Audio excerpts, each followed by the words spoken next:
14 لامل ایمان یو مکمل ژوند دی.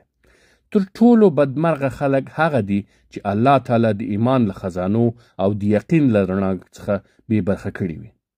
دوی به د تل لپاره په غمونو، خوارۍ او ذلت کې وي. ومن اعرض عن ذكري فإن له معيشة ضنكا او څوک چې زما له ذکر د نصیحت له درس نه مخ واړوي د هغه لپاره به په دنیا کې تنګ ژوند وي. نه به یې زړه خوشحاله سي، نه به پاک سي او نه به له غمه خالي سي. د دې لپاره یو لامل دی چې هغه به پر الله تعالی جل جلاله ایمان دی.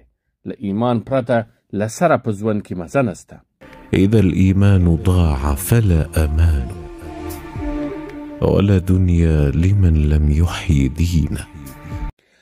هر کله چې ایمان له منځه لاړ نو ټول ژوند له منځه لاړ او د هغه چا لپاره دنیا نسته چې خپل دین ژوندی ونه ساتي. هغه ملحدین چې پر الله تعالی ایمان نه لري د خپلې هوساینې لپاره تر مرګه زیات د راحت لامل بل نه ویني او هر کله چې له دنیوي ستونزو سره مخ سي نو ځانونه وزني. د دوی څومره سخت ژوند دی چې د ژوند د دغه سختې لامل یوازې او یوازې د الله تعالی پر ذات او د قیامت پر ورځ د ایمان نه درلودل دي. د هر هغه چا به همدا حال وي چې د الله تعالی له رالیږلي قانون څخه سرغړونه کوي. ونقلب أفئدتهم وأبصارهم كما لم يؤمنوا به أول مرة ونذرهم في طغيانهم يعمهون. موږ په هماغه شان د دوی زړونه او نظر اړوو لکه څنګه چې دوی لومړی ځل پرې ایمان نه و راوړی. موږ دوی په همدې سرکشي کې لالهانده پرېږدو. پر خلکو داسې وخت راغی چې ټولو د الله تعالی پر ذات قناعت وکړ او غاړه یې ورته کېښودله.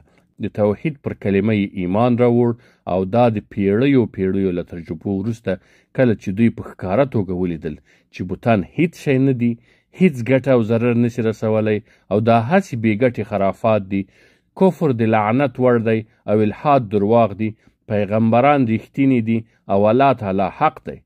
هغه د بادشاهانو بادشاه دی، د هغه لپاره ستاینې دي او هغه په هر شي ځواکمن دی.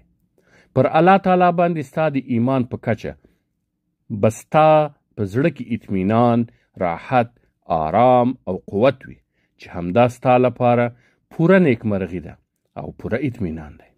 من عمل صالحا من ذكر أو أنثى وهو مؤمن فلنحيينه حياة طيبة ولنجزينهم أجرهم بأحسن ما كانوا يعملون. هر څوک چې ښه عمل وکړي، که هغه نارینه وي او که ښځه، په دې شرط چې مؤمن وي، پر هغه به موږ په دنیا کې سپېڅلی ژوند تیر کړو او آخرت کې به یې دغسې خلکو ته د هغو اجر له ډېر ښه عملونو سره سم ورکړو. په پورتني آیت کې له خوښۍ ډک ژوند همدغه اطمینان، راحت او آرام ده چې د مؤمن په زړه کې ورچول کیږي او کافر یې په کروړونو او اربونو روپو هم نسي ترلاسه کوله. رضيت بالله ربا وبالإسلام دينا وبمحمد صلى الله عليه وسلم نبيا ورسولا.